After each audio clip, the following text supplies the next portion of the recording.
So if you're wondering why we find ourselves in this, and I'll explain what that is in a second, we've received a letter.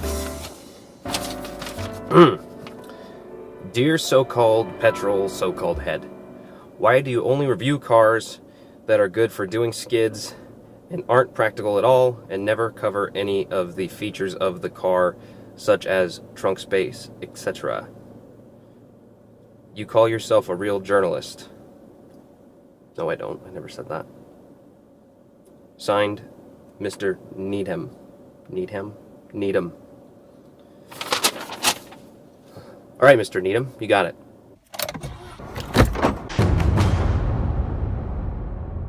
...2016 Buick Encore. This is the front-wheel drive model, not the all-wheel drive model, which is available. There's two available engines, and they're both very similar. Both have 1.4 liters of displacement, are dual overhead cam, and have a little tiny turbo on them, so that the car can actually move. This model has the cast iron blocked motor. It's also available with an aluminum block motor. This model puts out, I'll give you a chance to sit down, 138 horsepower. But don't worry, like I said, it's torquey, so 148 foot-pounds. Now this car shares a very exciting segment of small luxury crossovers with powerhouses like the Mini Countryman, the Hyundai Santa Fe. Yeah. Now this car also shares a platform with the Chevrolet Trax, which is also horrible. I mean, which is very similar to this car. This car has electric power steering and shares many of its drivetrain components with the Chevrolet Cruze, like that mighty engine I was talking about. How's this so far, Mr. Needham? Is this good enough? This one is a sort of loaded up base model. We have navigation, backup camera, many USB ports, sunroof, chrome wheels. We have the half leather seats with cloth inserts. No heated ones on this model. It's very interesting. I do also have an armrest, which is a good thing because there's no center console, really. I mean, there's a little slidey cubby thing, but...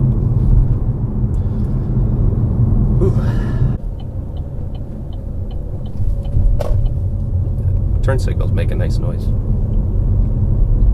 I also have an infotainment screen up here that looks like a touchscreen, but it isn't, because that's controlled with a knob. Which is good, because then when you're eating your Werther's Originals, you don't get the residue on the screen. So that's a handy feature. I wonder what they're building over there. Well, I'm not on a road right now. To answer your question, yes.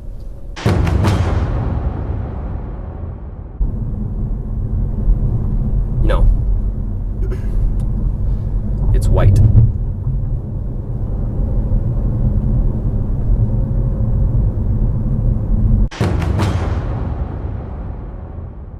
Well, yes, it is easy to drive. It has a steering wheel. It has one pedal to slow it down, and one to increase your rate of speed. What more do you need? Yeah, it's got glass around it. It's got windows. It's not a panel van. Like I said, I'm a tall guy. Plenty here. It's good over here too. Well, yeah, there would be, because it's the same.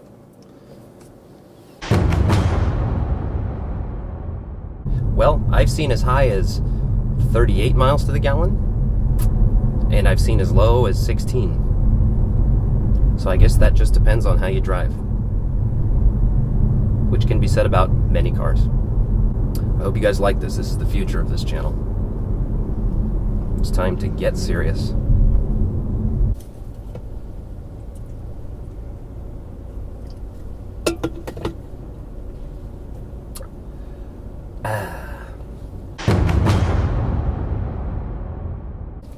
Well, it's kind of like,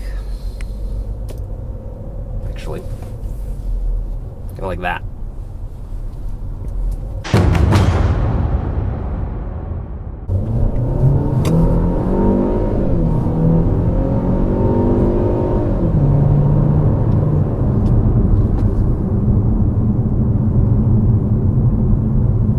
No.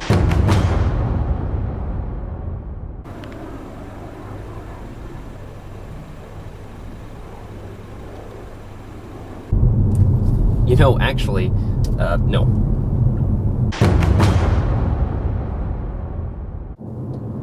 Well, very interestingly, this is one of the very few cars on the market where the front seat actually folds flat for carrying long stuff.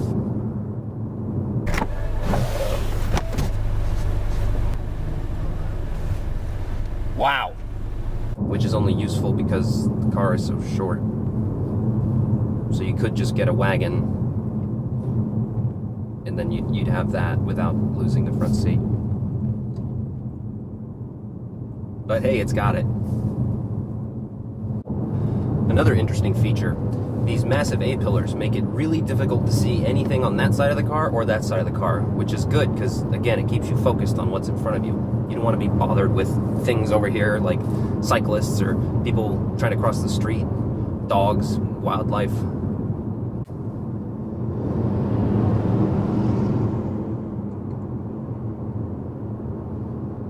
Maniac. You don't need to go fast. Everyone's gonna get there.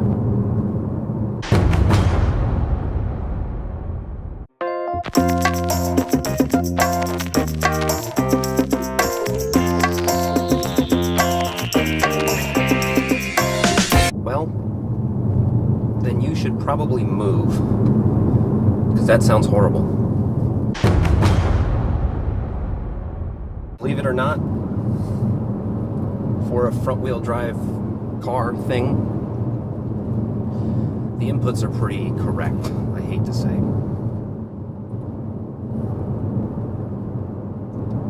You lift off the throttle, the nose tucks in a bit. Because that part's not that horrible. This is a lot of journalism. Need some taurine.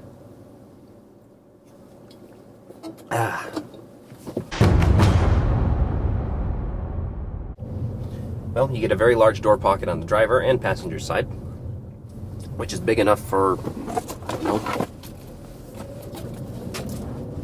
stuff like that. You also have quite large door pockets in the rear. And if you open the rear hatch, you'll find that you have another cubby, which is big enough for, I don't know, anything you'd really need.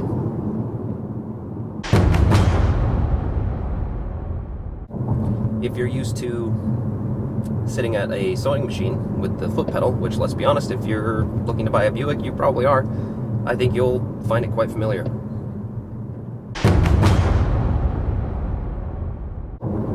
You know, maybe. Because when you pull up to meet for Matlock and Chill, she sees your Buick, I think you're in.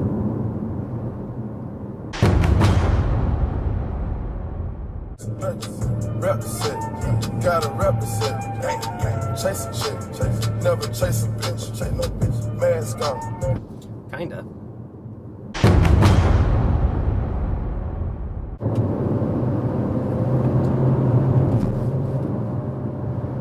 Sure, if you want to.